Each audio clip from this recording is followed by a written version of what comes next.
Hai, selamat pagi fams. Ikut kita yuk mencicipi berbagai olahan khas dari tanah Jawa. Mulai dari olahan daging, ikan, atau ayam kampung dari beberapa kota di daerah Jawa Timur ini nih. Dijamin deh bikin para perantau bakal kangen sama kampung halaman mereka. Hihihi. Keindahan air terjun tertinggi ketiga di Jawa Timur ini juga sayang banget untuk dilewatkan. Yuk deh, langsung merapat aja di depan layar TV ya.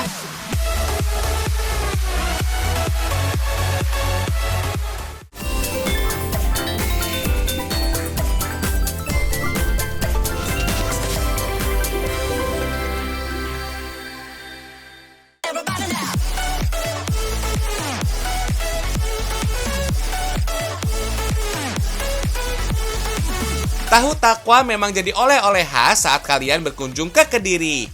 Tahu takwa Kediri agak berbeda dengan tahu pada umumnya karena bentuknya lebih tebal dan teksturnya lebih padat, fams. Pembuatan tahunya pun masih tradisional loh. Salah satu yang legendaris dan pionir pembuat tahu di Kediri adalah tahu takwa Mbah Kacung yang udah eksis lebih dari 100 tahun lalu.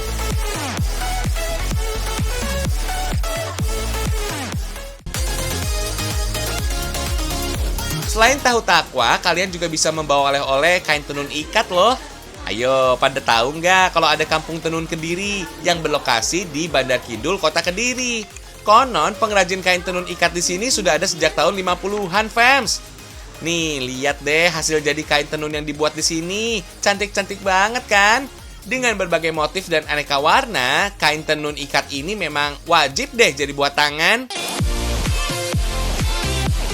Awalnya produk yang dibuat para pengrajin di sini hanya berupa kain sarung goyor aja, fams. Tapi sekarang berbagai produk inovasi berbahan kain tenun sudah dibuat. Misalnya aneka pakaian jadi kayak gini. Baju atasan untuk wanita dengan berbagai model dan motif wajib kalian miliki nih, fams. Hihihi. Selain itu ada juga produk lain seperti hijab, tas, dan sepatu. Nggak cuma bisa belanja produk aja, fams. Kalian juga bisa melihat langsung proses kain tenun ikat diproduksi. Jadi nambah wawasan kalian juga kan? Proses awal membuat kain tenun adalah pemintalan benang, yaitu memilin dan menjalin benang membentuk untayan dengan diameter yang sudah ditentukan. Kemudian akan menghasilkan gulungan. Proses selanjutnya pembuatan motif di benang yang sudah dipintal tadi, fams. Motif digambar di atas benang dengan pola yang sudah dibuat sebelumnya. Semua ini dilakukan secara manual loh, fams, dan juga dibuat sesuai kreasi dari perajin. Lanjut deh proses yang namanya ikat, yaitu gambar motif yang dibuat tadi diikat dengan tali rafia. Mengikatnya harus kencang ya, fams, agar saat proses pewarnaan dasar kain, motif kain tertutup ikatan dan tidak ikut terwarnai, fams. Proses pewarnaan dasar kain dilakukan dengan pencelupan. Kalau sudah dicelup dan kering, ikatan rafia dilepaskan, fams. Nah, untuk motif yang diikat ini, proses pewarnaannya disebut kolet atau pemberian warna kombinasi. Caranya dengan meneteskan warna yang diinginkan ke bagian motif yang sudah dibuka ikatannya, fams. Nah, proses pewarnaan sudah selesai. Benang siap ditenun deh dengan mesin atau alat tenun tradisional ini, fams. Pengrajin tenun di sini masih terbilang banyak, fams. Ada ratusan orang. Selain tempat produksi dan sarana edukasi bagi wisatawan, di kampung tenun ini warga setempat juga diberikan pelatihan untuk pembuatan kain tenun. Jadi, masing-masing perajin memiliki keahlian tersendiri, mulai dari membuat desain sampai proses tenun. Di sini salah satu pusat kerajinan tenun dengan jumlah pengrajin terbanyak loh. Soalnya meskipun dalam kondisi pandemi dan sepi wisatawan yang berkunjung, orderan untuk kain tenun ikat ini tetap berdatangan dari berbagai daerah. Bahkan beberapa desainer ternama Indonesia menggunakan kain tenun ikat dari Kediri untuk berbagai koleksinya loh. Wih, keren kan? Nggak heran kalau omset pengrajin tenun ini bisa mencapai ratusan juta rupiah dalam 1 bulan. Wah, semoga kerajinan tenun ikat di Kediri ini tetap bertahan ya, fams. Ayo, kalian jangan lupa untuk terus membeli produk lokal supaya geliat pengrajin lokal ini terus eksis, fams.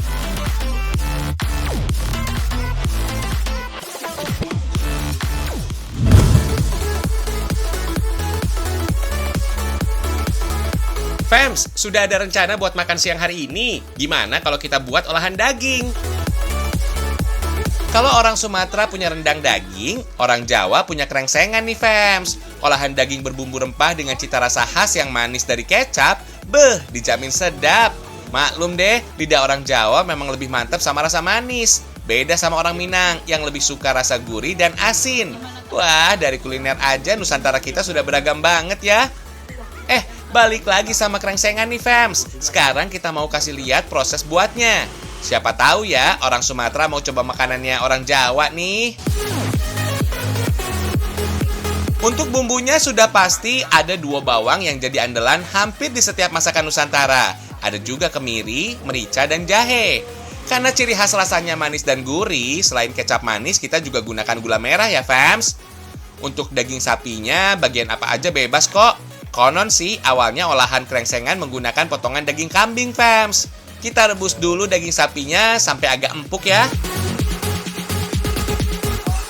Sambil menunggu daging matang, kita ulek bumbunya sampai halus. Tambahkan cabai dan rawit biar ada sensasi pedasnya fams. Dijamin mantep rek. Kalau daging sudah matang, kita angkat. Kemudian potong-potong seukuran dadu fams. Mengkonsumsi daging sapi bermanfaat meningkatkan pertumbuhan dan pemeliharaan otot, sumber zat besi, dan mengurangi resiko anemia fams. Tapi hati-hati kalau memasak daging sapi secara berlebihan, karena justru bisa mengurangi kandungan nutrisinya, apalagi kalau ditambah santan dan jeroan. Emang sih nikmatnya tiada dua, tapi kalau keseringan justru berbahaya buat kesehatan kita. Kalau krengsengan ini relatif aman ya, hanya menggunakan sedikit minyak. Tapi tetap mesti dijaga asupannya, secukupnya aja fams. Dan lebih penting lagi, imbangi dengan sumber makanan lainnya seperti sayur dan buah-buahan. Krengsengan hampir mirip dengan semur. Bedanya kalau semur lebih berkuah, sementara krengsengan dimasak sampai air menyusut dan menghasilkan bumbu yang kental. Oh iya, krengsengan khas Surabaya biasanya menambahkan bumbu petis udang sebagai campurannya fams. Tapi kalau nggak suka aroma petis, boleh di skip deh. Hihihi. Cukup menyantapnya dengan nasi hangat saja. Krengsengan daging ini memang nikmat banget fams. Bumbunya yang manis dan gurih meresap di tiap potongan daging. Tak ada hari khusus menyantap krengsengan karena kuliner ini memang masakan rumahan yang biasa tersaji sebagai menu makanan orang Jawa Timur, Jawa Tengah, dan Yogyakarta. Menu krengsengan banyak dijual di warung sate, tongseng, dan juga tengkleng fams. Karena kita sudah berbagi resepnya, selamat mencoba di rumah ya fams.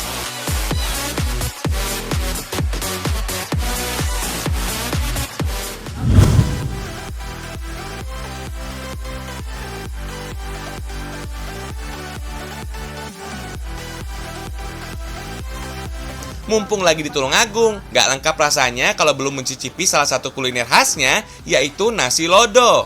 Sajian nasi dengan ayam kampung yang dimasak dengan kuah santan kental, lengkap dengan sayur lodeh pedas, pasti mantul nih fams. Kuliner ayam lodo dulu sih biasa disajikan saat acara selamatan fams. Masyarakat percaya, jika menyajikan ayam lodo saat hajatan, maka hajatnya akan terkabulkan. Seiring berjalannya waktu, ayam lodo sudah banyak dijual di Tulungagung. Salah satunya nasi lodo Busri di Jalan Dr. Sutomo, Gleduk ini fams, yang sudah berjualan sejak tahun 2000. Buka dari jam 6 pagi sampai 12 siang, warung nasi lodo ini nggak pernah sepi pembeli. Dijamin, rame pol nih. Soalnya nasi lodo racikan Busri jadi inceran untuk menu sarapan nih fams. Dengan wadah pincuk daun pisang, kita bisa pilih nasi lodo dengan ayam kampung suwir seharga Rp7.000 per porsinya. Atau bisa juga minta potongan ayam utuh yang dibanderol mulai dari harga 10 sampai 12 ribuan aja fams. Kalau kamu pecinta jeroan ayam, bisa juga minta rempelo ati, usus atau kulit. Suka-suka kalian deh. Dipanci dengan isi sayuran merah ini namanya lodeh pedas. Beri potongan labu dan buncis. Buat yang nggak doyan pedas, jangan berani-berani deh. Hihihi. Selain di Tulungagung, kamu juga bisa menemukan kuliner ini di Trenggalek fams. Sepintas mirip sama opor, tapi cita rasanya beda. Ciri khas ayam lodo ini terletak pada kuah santannya yang kental nih. Gurih dan bikin nikmat fams. Lodo dalam bahasa Jawa berarti empuk. Karena daging ayamnya ini memang empuk. Lodo juga bermakna makanan gurih dari santan yang sudah sangat kental. Wah, pokoknya kuliner ini wajib kalian coba ya fams.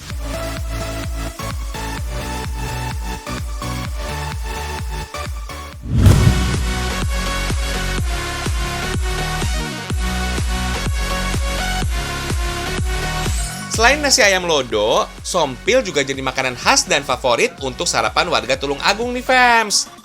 Sompil hampir sama seperti lontong, terbuat dari beras. Biasanya disajikan dengan sayur lodeh pepaya muda, nangka muda, dan kacang loto. Dipadukan juga dengan urap sayur, kecambah, kelapa parut, dan ditaburi bubuk koya. Lauknya yang paling sederhana sih gorengan, fams. Salah satu penjual sompil yang bisa kalian kunjungi kalau ke Tulungagung ada Sompil Pawon Yuwiji di Boyolangu. Uniknya lokasi jualannya di pawon alias dapur pemiliknya sendiri.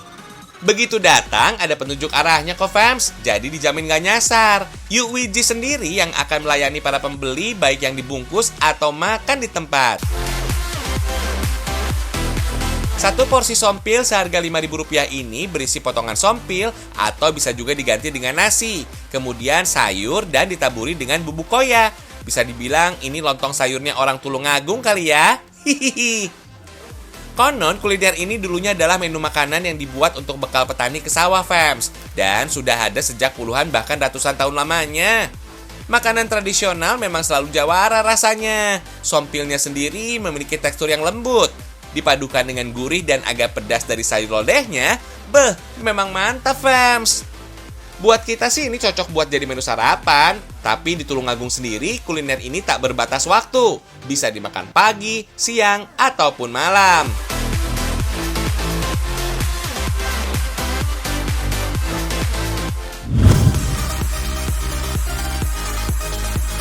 Waktunya jalan-jalan fams. Yang suka selfie-selfie, ayo merapat. Ada lokasi wisata yang disebut Bukit Surga Nganjuk. Tepatnya ada di Desa Bareng, masih berada di kawasan lereng Gunung Wilis fams. Wisata ini memiliki konsep wisata selfie karena memiliki pemandangan indah di sekelilingnya yang cocok banget untuk jadi latar belakang foto kalian fams.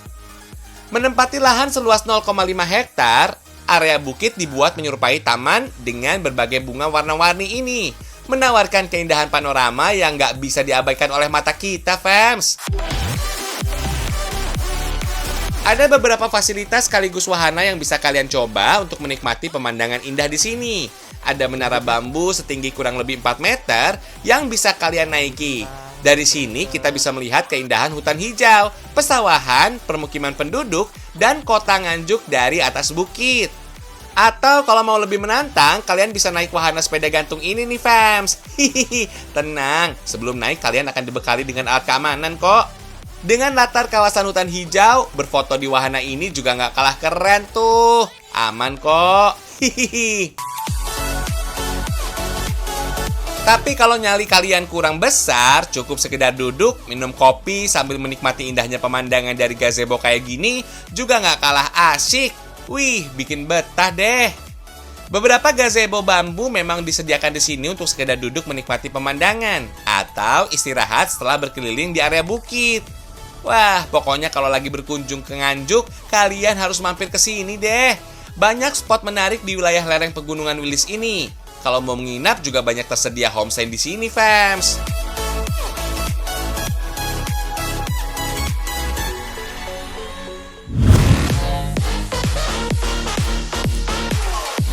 Fams, biasanya kan abis jalan-jalan lapar. Mau menu apa nih? Kuliner krengsengan daging tadi memang nikmat, tapi masakan berbahan utama ikan patin yang satu ini juga gak kalah lezat. Ikan patin kuah belimbing wuluh, gak kebayang segernya ya fams. Perpaduan ikan patin dengan rasa kuah yang gurih, asam dan pedas, yang ini pasti seger. Selain memberi asam, campuran belimbing wuluh dalam masakan berfungsi untuk menghilangkan bau amis, terutama untuk olahan ikan fams. Belimbing wuluh atau sering juga dikenal dengan nama belimbing sayur, biasanya jadi alternatif pengganti asam jawa atau tomat. Ikan patin bisa menjadi alternatif makanan kaya nutrisi, tapi dengan harga terjangkau loh. Soalnya memiliki kandungan lemak tak jenuh yang mencapai 50% dari total keseluruhan nilai gizi yang dikandungnya fams. Lemak tak jenuh berguna memperbaiki pembuluh darah yang tersumbat, sehingga bisa terhindar dari penyakit kardiovaskular seperti jantung dan stroke fams. Pertama-tama bawang merah, bawang putih, dan kunyit dihaluskan terlebih dulu fams. kunyit nggak cuma sekedar memberikan warna pada makanan. Penambahan rempah yang satu ini juga memperkaya cita rasa masakan. Belum lagi manfaatnya yang baik untuk kesehatan, karena memiliki sifat antibakteri, antiinflamasi, bahkan antioksidan kuat yang mampu menjadi obat alami untuk meredakan berbagai penyakit, fams. Karena tidak menggunakan santan sebagai penggantinya, kita tambahkan kemiri untuk memberi rasa gurih. Kandungan asam amino non-esensial yaitu asam glutamat pada kemiri memberikan rasa nikmat layaknya MSG, fams. Tumis bumbu sampai matang, ditandai dengan bumbu yang mulai menggumpal. Beri air dan aduk supaya bumbu merata. Kemudian masukkan potongan ikan patinnya sebelum airnya mendidih ya, fams, agar matang secara perlahan. Jangan terlalu sering diaduk atau dibolak-balik ya, fams, supaya ikannya nggak hancur. Terakhir, beri potongan belimbing wuluh ya. Buah yang satu ini mengandung banyak vitamin C alami yang berguna sebagai penambah daya tahan tubuh, fams. Selain sebagai bumbu masak, belimbing wuluh sering dimanfaatkan untuk pembuatan sirup dan manisan. Bahkan jadi obat sariawan, sakit perut, rematik, dan masih banyak lagi manfaat lainnya. Wih, gimana, fams? Tertarik buat mencobanya? Cocok loh untuk jadi menu makan siang kalian nanti. Hihihi.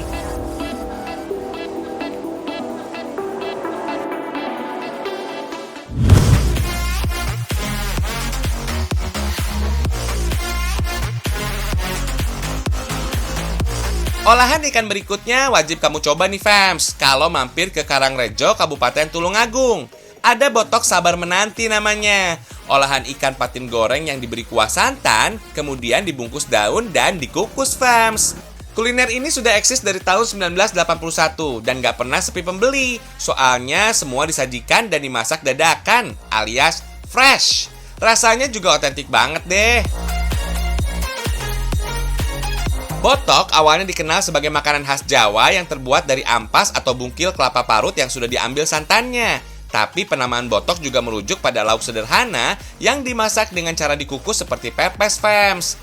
Untuk membuat botok, kita buat kuah santannya dulu nih. Dibumbui dengan gula merah, daun asam, garam, tomat, cabai giling, dan potongan belimbing wuluh, fams. Kemudian baru diberi santan segar dan aduk sampai rata. Kalau nggak mau pedas, di sini juga tersedia kok yang tanpa dicampur cabai. Hihihi, aman deh. Nah, kuah santan sudah siap. Ikan patinnya juga sudah digoreng. Tinggal dibungkus aja dengan daun. Siram dengan kuah santannya. Terus kukus kurang lebih 15 menit deh. Dinamakan botok sabar menanti karena pengunjung yang datang harus sabar botok dibuat dadakan gini, fams. Jadi disajikan ke pengunjung juga masih dalam keadaan panas. Selain botok ikan patin, ada juga botok rempelo ati dan botok telur. Untuk botok telur menggunakan telur mentah yang dibungkus daun dan diberi kuah santan juga, fams. Ditambah kalian harus lebih sabar karena mengukusnya sekitar 25 menit. Hasil sabar menanti akan terbayar deh dengan rasa botok legendaris dari Tulungagung ini yang rasanya mantul banget. Rasa kuah santannya manis, asin, dan gurih berpadu pas di lidah. Kalau yang pakai cabe, wih, pedesnya bikin nagih, fams. Cocok deh buat kamu yang doyan makan pedas. Harga botok cuma Rp6.000 aja. Tambah nasi Rp3.000, wah, bisa makan makanan khas Jawa nggak sampai Rp10.000, fams. Murah meriah, enak, dan tentunya bergizi.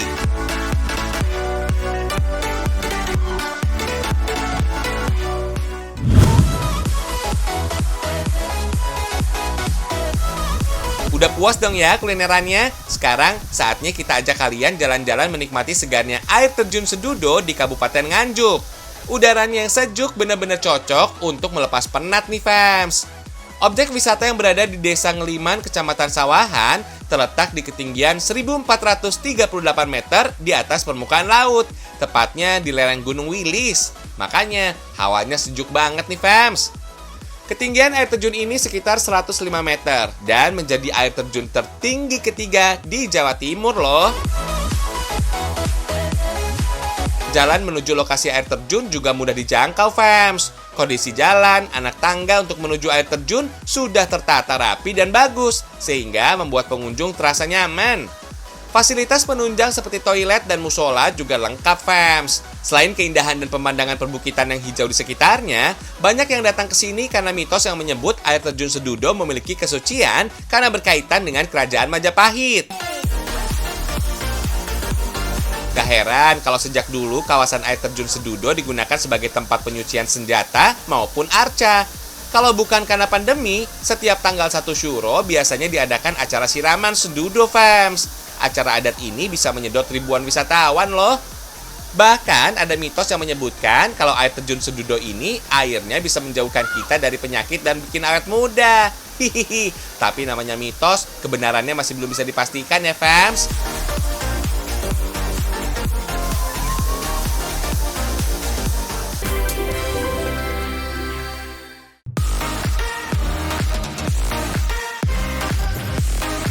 Besok kita kembali lagi dengan informasi unik dan menarik ya. Ragam Indonesia, satu Indonesianya, berjuta kekayaannya. Sampai jumpa.